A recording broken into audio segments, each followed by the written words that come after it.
According to Fairhope police, 61-year-old Gina Renee Gamble was arrested Saturday at the No Kings protest and charged with disorderly conduct and resisting arrest after wearing the phallic costume.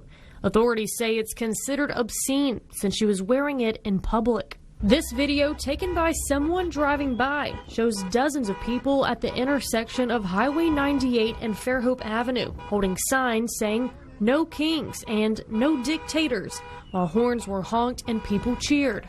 On the other side were counter-protesters like Rebecca Watson holding signs saying "Jesus, the only real king," and waving Trump flags.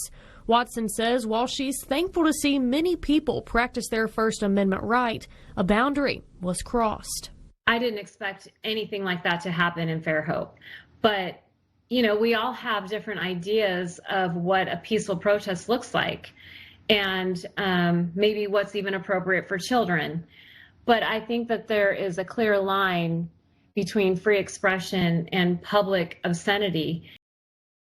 Dale Jackson here for Yellow Hammer Now, and let's talk about how I hope that you find someone who loves you as much as our friends on the left, Alabama liberals, national liberals, liberals on late night TV. Find someone that loves you as much as they love degenerates. And yes, you're a degenerate if you cannot stop wearing a penis costume, even when cops come and say it's indecent. Now,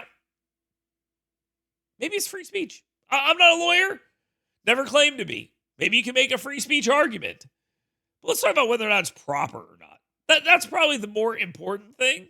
Let's talk about whether it's proper or not. But before we do that, let's watch a degenerate defend another degenerate. 7 million people took to the streets on Saturday to peacefully protest this administration. Y'all down with it? You got any no Kingsies? You got some no Kingsies?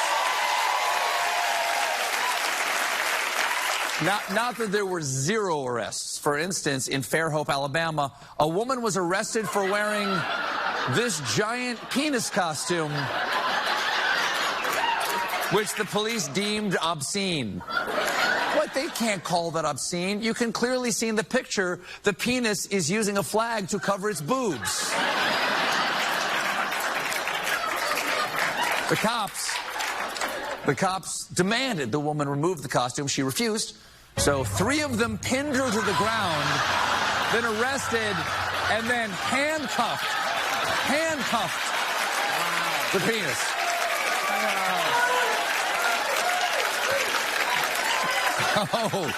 Oh, sure, those cuffs fit now, but just wait till that penis is in a cold prison cell.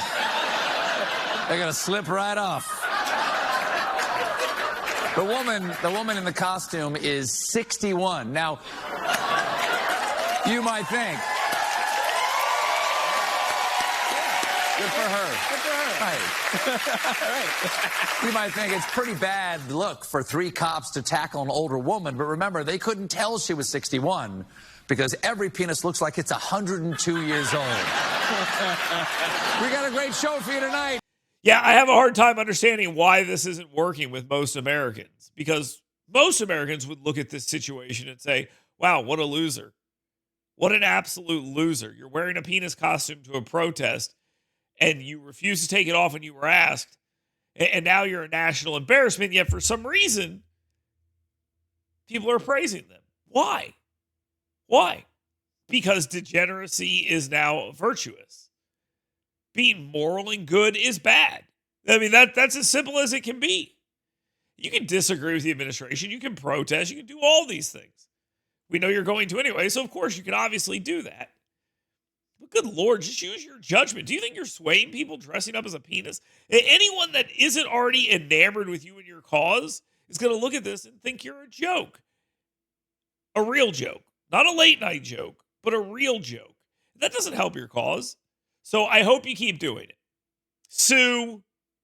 I hope a bunch of people run around and buy penis costumes and wear them to the next protest that will happen in like 2 weeks. And I hope you continue going down this path where you try to out-degenerate each other. Because the more you do that, the more you show normal people that your cause is garbage.